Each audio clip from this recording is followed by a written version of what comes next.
If you have a Bible, go ahead and open up to Mark chapter 6.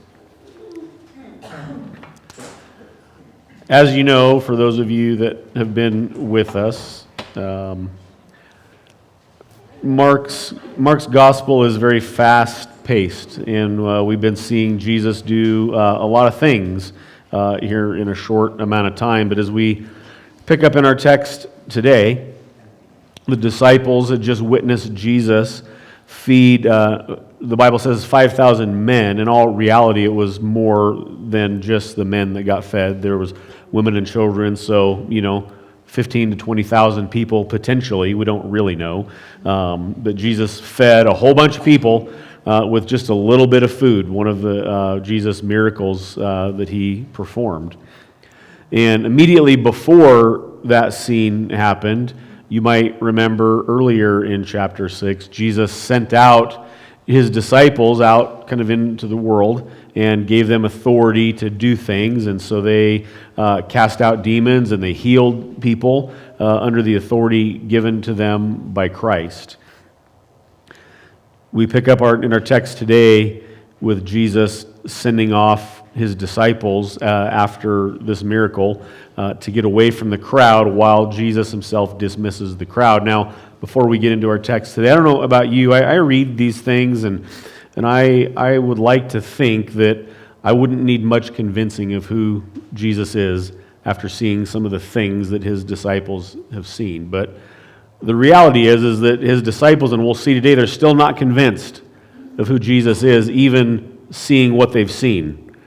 And human nature kind of is what it is, and so I don't know that you and I, if we were in their shoes, we might still be not quite convinced of who Jesus is either, even after what they've seen. They've seen Jesus calm the storm. This is the second time the disciples will see Jesus do something on the water while they're in a boat, right? So today's not the first time they've seen something like that happen.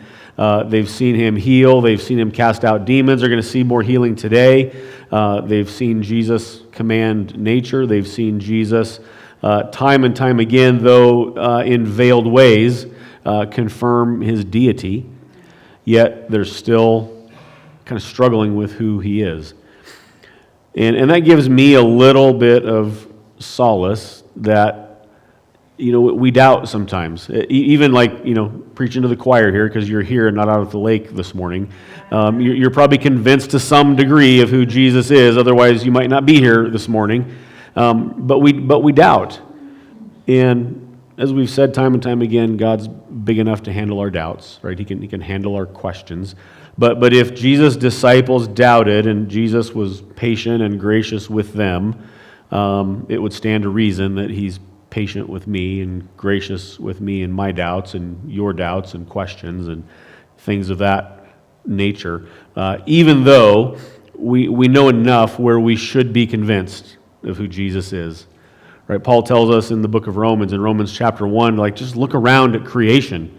That's really all the convincing you need to know that God exists and to know that he's the divine creator.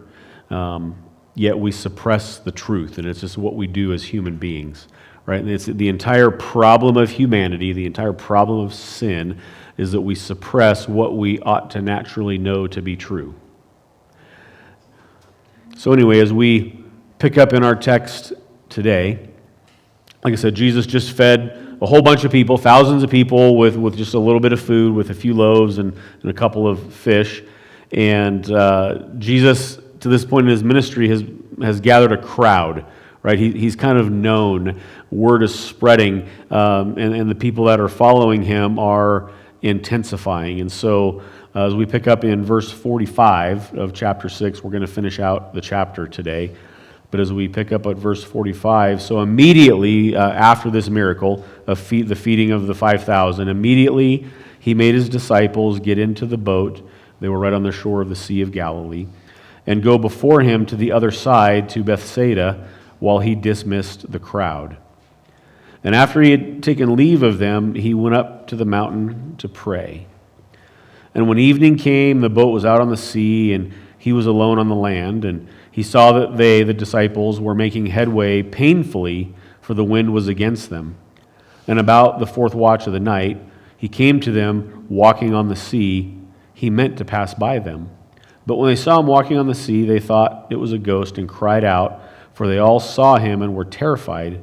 But immediately he spoke to them and said, "Take heart, it is I, do not be afraid." And he got into the boat with them, and the wind ceased, and they were utterly astounded, for they did not understand about the loaves, but their hearts were hardened.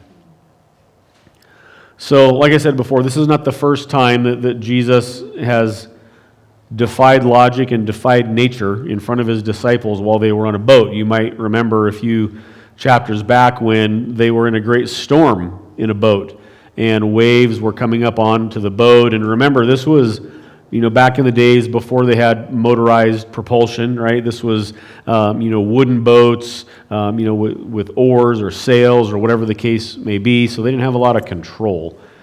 And Jesus was in the boat taking a nap. And the disciples were freaking out at the moment, understandably so. And they woke him up from his nap in their panic, and Jesus speaks to the ocean and he speaks to the wind and says, "Peace, be still." And all of a sudden the wind went away and the waves went away. And again, I don't know, like if I were there, I would think like, okay, I'm convinced if I saw that happen. But they saw that happen, and here they are on another boat, and it doesn't say that the waves are coming up. It doesn't say that the water was tumultuous, just that they were going against the wind. So much more mild than the time before. But they're kind of freaking out about this as well. So, worth noting, this isn't the point of the text, but worth noting, after Jesus had dealt with the crowd, it said that he went up to the mountain to pray. And I think if Jesus needed some alone time to pray, you and I probably need alone time to pray. Right? I don't want to make that the point of the text because it's not the point of the text, but it is something that we see here, that Jesus himself took time to get away and pray. And I would guess, maybe I'm off on my guess, but I would guess life is busy for a lot of us. And it's hard to find time to get alone to pray. Not only is it hard to find time, but when we do manage to find some alone time, there's a million other things that we might want to do with that alone time, right? I'm not a morning person. Maybe you are. I don't know. I'm not one, I'm not going to get up early to pray. I'm just not wired. I'll stay up late to pray. I won't get up early to pray, right? I'm a night person. But Jesus needed to get alone to pray. And we're not told what he prayed or why he needed to do that, but he just needed to do it. And it's not the first time that we see Jesus trying to get alone to pray. And so, again, not the point of the text, but let me encourage you, carve out some alone time to pray, because it matters. The Bible tells us to pray without ceasing, like to pray all the time as we're going. And I don't know about you, for me, I tend to kind of have just a running dialogue in my head as I'm going throughout my day. And I'll pray for things as they come up. Jacques mentioned, as you lay awake at night and people come to mind. Well, what a great time to pray for people as they come to mind, or as you're going about your business. And we ought to be doing that, but we also ought to be carving out some dedicated time to pray. So be encouraged with that this morning. So Jesus is praying up on the mountain, and then it says evening came, and we don't really know how long he was up at the mountain, but whenever he started praying, he prayed until the evening. So I'm guessing that this was not just a quick 10-minute, whatever. Plus, he had to go up a mountain. Probably not like South Sister, probably not that kind of a mountain, but had to go up a hill at least, right, to pray. So it took him some time to get to the mountaintop. He spent time there praying. And in the evening, the boat was out on the sea, and Jesus was alone on land. I think Mark is kind of setting up for us here a stage to show the disciples were out there and Jesus was over here, right? And this is the Sea of Galilee. This isn't a small lake where you can, maybe from the shore say, oh, there they are right there, ahoy matey, yell at them. They were out on the Sea of Galilee while Jesus was on the shore. And he saw them, it says, and they were making headway painfully, for the wind was against them. I remember years ago we were at a youth camp, and we were at this ranch with it was a pretty small lake where you could maybe a little bit bigger than what you would want to swim across, but not a huge lake. And one of our youth leaders gets in a canoe to go to the other side of the lake, and he's coming back, and he's paddling this canoe against the wind, and he's trying to go this way, and the wind is blowing him that way. And it was kind of funny. We had a bunch of kids on the shore heckling. His name was Mark. We're heckling Mark because he's just struggling, and he was kind of a big guy and just struggling in this canoe, and then all of a sudden the canoe just tips over. And that was kind of funny as well, until we see arms flailing and we hear this, "I can't swim." And then all of a sudden, like it got real, and people had to go in the water and he got rescued, and nobody died or anything, and it turned out okay. But and it wasn't even a heavy wind, but he was struggling against the wind. And here's Jesus' disciples struggling against the wind. Now, when it says that they were struggling painfully, this same word in the original language suggests a tormenting kind of strain. So not just a little bit of struggle like Mark, like trying to go this way and the wind's taking you a little bit off course. This word, painfully, is used elsewhere in Scripture for demon possession. It's used for the kind of pain that comes with childbirth. This same word is even used about the torment of hell. So they were really, really struggling to get to the other side against the wind. And so they're out there. Jesus is over here on the shore, alone on the land. So they were making headway, tormenting headway. My guess is that they might have been past the halfway point. Like, I kind of think, wouldn't it be easier to just go back the other way, right, with the wind at your back? That would make sense. They kept struggling against the wind, the tormenting wind. There's probably a metaphor to be had here, though I'm not really going to go there, but there's probably a metaphor to be had here, just about our own struggles in life and kind of feeling like, we're going upstream or against the wind, or whatever analogy that you want to use.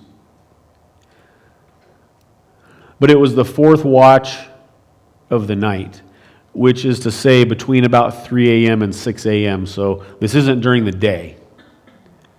And I don't know if you've ever been out on the water in the wee hours. And again, there's no motorized propulsion. They didn't have lights. It was probably a little creepy, I would imagine, right? Just being out in the dark of the night on the water. They're struggling with this torment of the wind, and Jesus saw them. There's probably a metaphor to be had there as well, that Jesus, he sees us in our struggles. But Jesus saw them and he came to them, which is remarkable. It's remarkable that he saw them, remarkable that he came to them, and even more remarkable the way in which he came to them. He was walking on the sea. Now imagine on a boat, wee hours of the night, no ambient light except for maybe what the stars and the moon might provide. And you just see Jesus taking a stroll on the water. This is remarkable. I get maybe being terrified about that. I can understand that because it's so unexpected. It so defies logic. It so defies nature.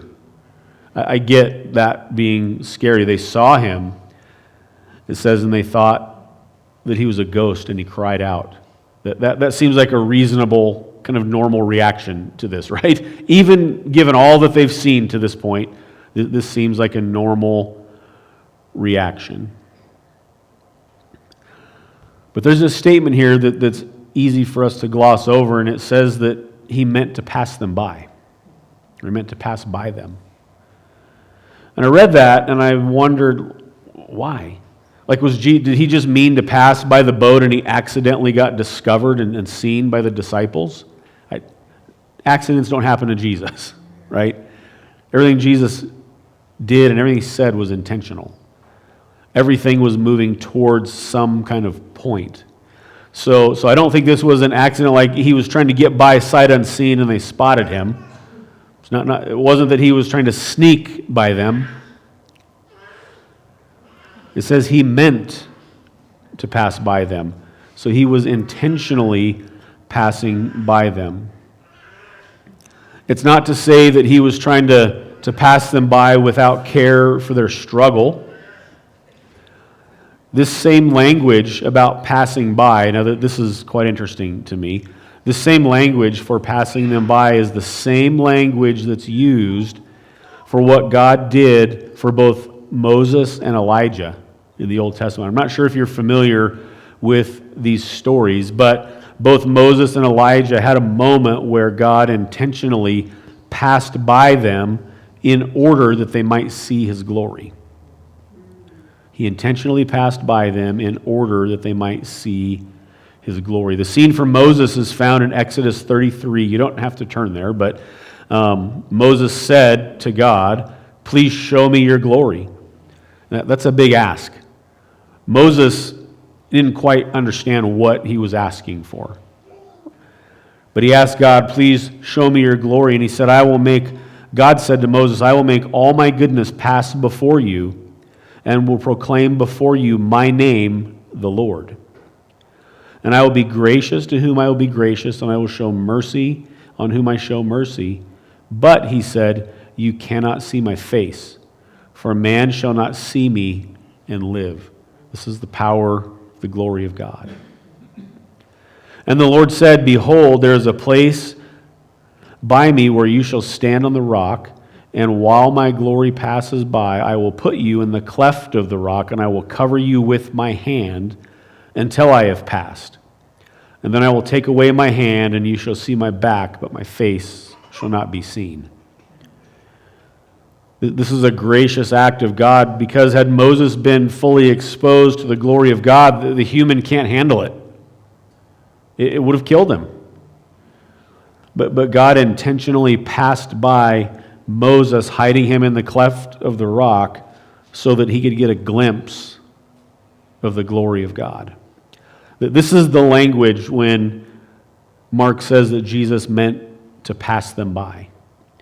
Jesus meant intentionally to show them something. He wasn't trying to sneak past them. He meant to show them something. The moment for Elijah can be found in 1 Kings chapter 19. Starting in verse 9, it says that Elijah came to a cave and he lodged in it. And behold, the word of the Lord came to him and said to him, "What are you doing here, Elijah?" Now, we've talked about this before. When God asks questions, it's not because he lacks answers. This is God being gracious to Elijah, who was on the run. And he said, "I have been very jealous for the Lord." This is Elijah, the God of hosts. "For the people of Israel have forsaken your covenant, thrown down your altars, killed your prophets with the sword, and I, even I only, am left, and they seek my life to take it away." So Elijah was having a bit of a pity party, feeling like he was the only Christian out there standing up for the name of God. And so he's hiding in a cave, and God comes to him in the cave and says, "Elijah, why are you here?" God knew why he was there, but Elijah gives this explanation. And God said, "Go out and stand on the mount before the Lord." And behold, the Lord God passed by, and a great and strong wind tore the mountains and broke pieces of the rocks before the Lord. But the Lord was not in the wind. And after the wind, an earthquake, but the Lord was not in the earthquake. And after the earthquake, a fire, but the Lord was not in the fire. And after the fire, a sound of a low whisper. And when Elijah heard it, he wrapped his face in his cloak, and he went out, and he stood at the entrance of the cave. And behold, there came a voice to him and said, "What are you doing here, Elijah?" This is Elijah getting maybe a little more than a glimpse of God's glory. He's seeing God's power in the wind and in the earthquake and in the fire, but God wasn't in those things. God was in the low whisper. This is the same God in the person of Jesus Christ who's taking a leisurely stroll on a windy sea in the middle of the night. And he's doing so on purpose so that his disciples, who are still trying to figure out who he is, could see something of his glory. But they saw it and they didn't recognize the glory for what it was. They thought it was a ghost. Because in their human minds, this doesn't add up. This doesn't compute. Imagine if you saw something like this that just defies nature. We would doubt it, and maybe rightfully so to some degree. It defies nature, but that's who Jesus is. So they saw him, and they were terrified. Again, I get this to some extent. It might be one thing to witness this during the day, still would be weird and wonky and still defiant of logic, but to see this, at 3 o'clock in the morning, that increases the terror factor, I think, just because of the time of night that this happened. So they saw him and they were terrified, it says in verse 50. But he spoke to them and he said, "Take heart, it is I, do not be afraid." Jesus tells us a lot not to be afraid. Right? That's a theme throughout the Bible, to not be afraid. But it, kind of like the last point, kind of going back to the original language, gives us a better glimpse into what this is. So when Jesus says, "Take heart, it is I," might be better translated as Jesus saying, "I am." That might ring a bell to you, this phrase, "I am." It's the divine name of God in the Old Testament. If we go back to Exodus chapter 3, you don't have to turn there, but Exodus chapter 3, starting in verse 13, we see another scene with Moses. And Moses, he said to God, "If I come to the people of Israel and say to them, 'The God of your fathers has sent me to you,' and they ask me, 'What is his name?' what shall I say to them?" God said to Moses, "I am who I am." And God said, "Say this to the people of Israel, 'I am has sent me to you.'" God also said to Moses, "Say this to the people of Israel, 'The Lord, the God of your fathers, the God of Abraham, the God of Isaac, the God of Jacob, has sent me to you. This is my name forever, and thus I am to be remembered throughout all generations." So when Jesus is taking his leisurely stroll in the wee hours of the night on a windy sea, and the disciples think they saw a ghost and they're terrified and they're crying out, which is to say they're screaming in terror, Jesus simply says to them, "I am."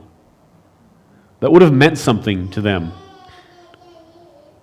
because these Jewish disciples would have been familiar with this passage that we just read in Exodus. They would have been familiar with the name of the Lord that's to be remembered forever.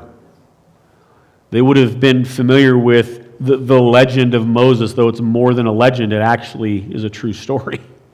But they would have been familiar with it.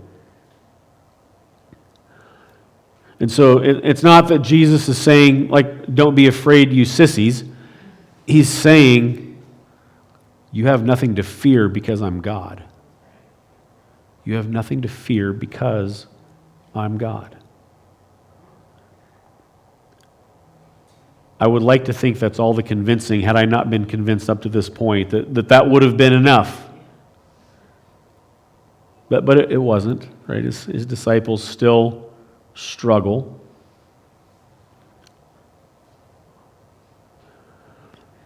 And after he claims to be God, this is again, Jesus up to this point, his claims of deity have been somewhat veiled, but this is just an outright, unmistaken, unveiled claim of the divinity of Jesus Christ, backed up by the fact that he is defying nature by walking on the water in the middle of the night against the wind.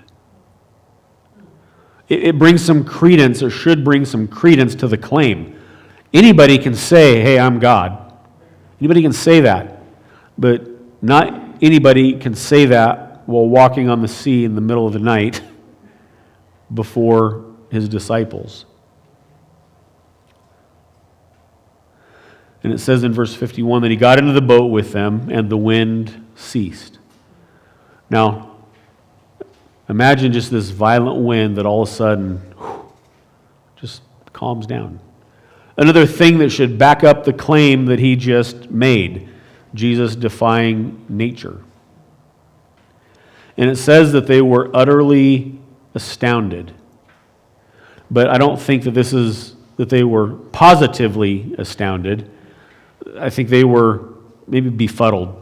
Maybe would be a more accurate description. It was a head scratcher to them, and they were still terrified. Like they hadn't got over their terror. It says that they didn't understand about the loaves. So they didn't understand. Not only did they not understand Jesus walking on water and claiming to be I am, but they didn't understand the miracle that they just witnessed with the feeding of the 5,000 people. They're still processing what happened. And I kind of get that too. Right? If you ever experience something kind of big, something noteworthy, you might need to process it for a bit. Right? You might need to think about it. When you see something that you feel like you would never see, I get that they need to process it. I get that they didn't understand it. But verse 52 says that their hearts were hardened. This is not something that they capitalized on the opportunity to move closer to Jesus, but that they hardened their hearts. That's kind of a big statement, especially again, given all that the disciples have seen to this point. That in their unbelief caused their hearts to be hardened. And I think there's a caution for us here. I said earlier, God can handle our questions and He can handle our doubts, and absolutely He can. But there is a sort of a doubt where maybe we want something to be true that we're struggling to believe it to be true, and that's okay. There's another kind of doubt where you just kind of negatively look towards the things of God and you're looking for a reason for those things not to be true. Those are two very different kinds of doubts, right? A doubt that seeks the truth and a doubt that seeks to squash the truth. And it would seem that the disciples are having the latter kind of doubt right now. Now we know how the story goes. All of Jesus' disciples died as martyrs for the faith, so they figured it out eventually, right? They got past their doubts. But in this moment, their doubt is causing a hardness of heart. And kind of like, my point on prayer, I don't think this is the main point of the text, and I don't want to hijack the text on something that's not the main point, but I think this is something noteworthy, that in our doubts, desire to know the truth in your doubts, not to kill a truth that might be inconvenient. Because if Jesus is who He said He is, and if He really did the things that we read in the Bible, then we ought to submit to Him.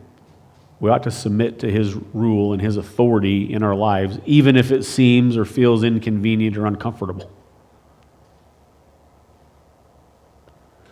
And so Jesus' disciples, again, eventually figured that all out. So we have this remarkable moment of Jesus on the sea, doing more than just a cool party trick, right? He is intentionally showing Him and us something of His glory on purpose.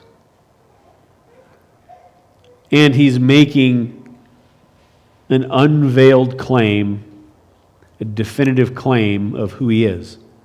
That He is I am. He is the I am. And then to put a punctuation mark on it, verse 53, it says, when they had crossed over, they came to the land at Gennesaret and moored to the shore. And can you imagine the feeling when they got off the boat? few years ago, I had a chance to go deep sea. I had a few deep sea fishing stories, but I had a chance to go deep sea fishing. And I pretty much get sick on every boat that I get on the ocean.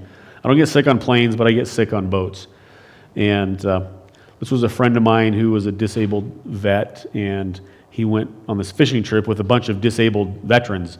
And kind of last minute, they had some open spots in the boat, so they said, hey, invite your buddies or whatever. So Steve invited me to go fishing with him, and I don't even think we were out of the harbor yet, and I was just getting queasy. And I'm the young guy on this boat with a bunch of guys that fought for our country in Vietnam. I'm feeling a little bit of a sense to maintain my manhood right around this crowd. And I mean, it took no time, and I'm just hanging over the side of the boat, chumming. And the whole time, I mean, I just was so sick. I was able to fish, but we set out crab pots, and these guys are disabled, so they need the young guys to pull the rope, for the crab pots. And I'm pulling the rope for the crab pots, and I got to take a break and go throw up and come back, and I felt like such a sissy in front of this group of guys.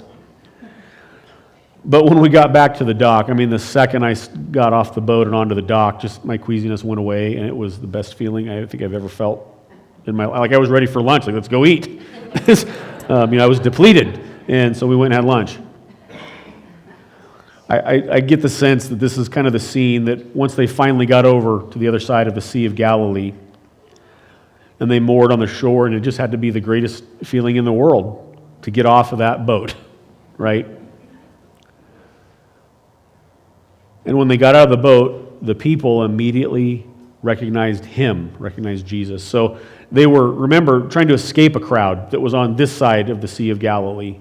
So the whole reason they got in the boat was to escape the crowd. And they struggle and have this weird night to get across the sea, and they finally get off, and they set foot on dry land. And it says immediately people recognize them. So there's another crowd. And the people ran about the whole region and began to bring sick people on their beds to wherever they heard that Jesus was. And wherever he came, in villages and cities or the countryside, they laid the sick in the marketplace and implored him that they might touch even the fringe of his garment, and as many touched it were made well. So there's this interesting juxtaposition, if you will, that Jesus' disciples see this thing happen in the middle of the night, and their hearts were hardened. But the second that Jesus sets foot on the shore, people, kind of nobodies, just people, unnamed people, start bringing their sick to, they're running about all around the region. Jesus is here. Bring your sick, and they're like carrying people in their beds. Like there's no doubt among the people, the unknown people, right, the unnamed people. Wherever Jesus went, the crowd at this point followed him. So it's interesting to me that the people closest to him are still struggling with their doubts. The people who are not close to Jesus have heard about him. And maybe they're grasping at straws. Maybe they're just grasping at the last little bit of hope that they have that maybe this guy is for real. We've heard the stories. Just maybe this guy is for real. And out of desperation, perhaps, they're bringing the sick to wherever Jesus is. And it says they implored him. This isn't just saying like, hey, Jesus, can you give us a little help here? They implored him. The idea here is begging. They're begging him that they might even touch the fringe of his garment. And I would say, even if these are people who are just kind of grasping at maybe the last little bit of hope that they have, there's a level of faith here that we have not seen displayed by Jesus' disciples quite yet.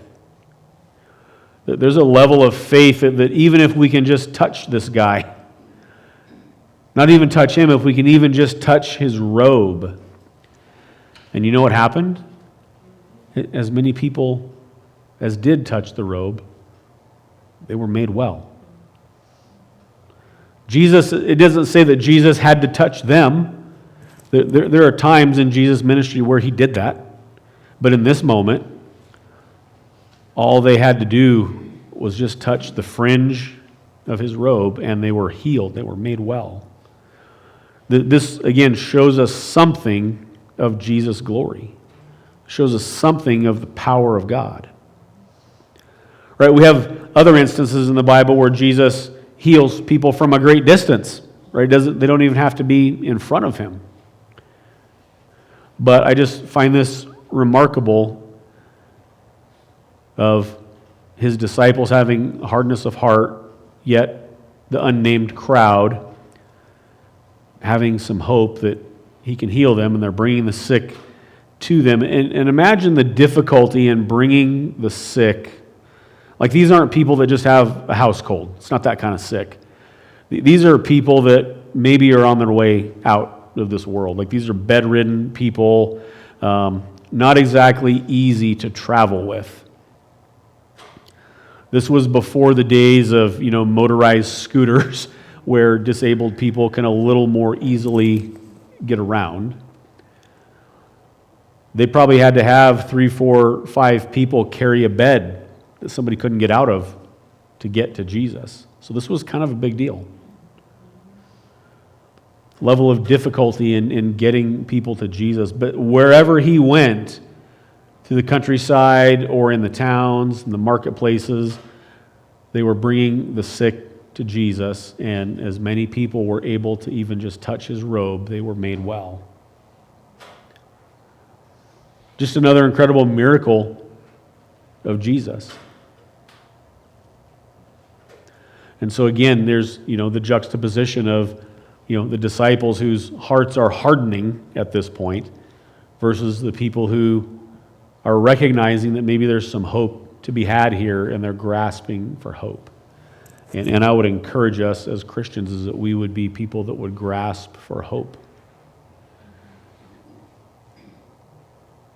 Sometimes life is hard. Sometimes it's difficult. It doesn't always go the way that we plan it or that we want it to go.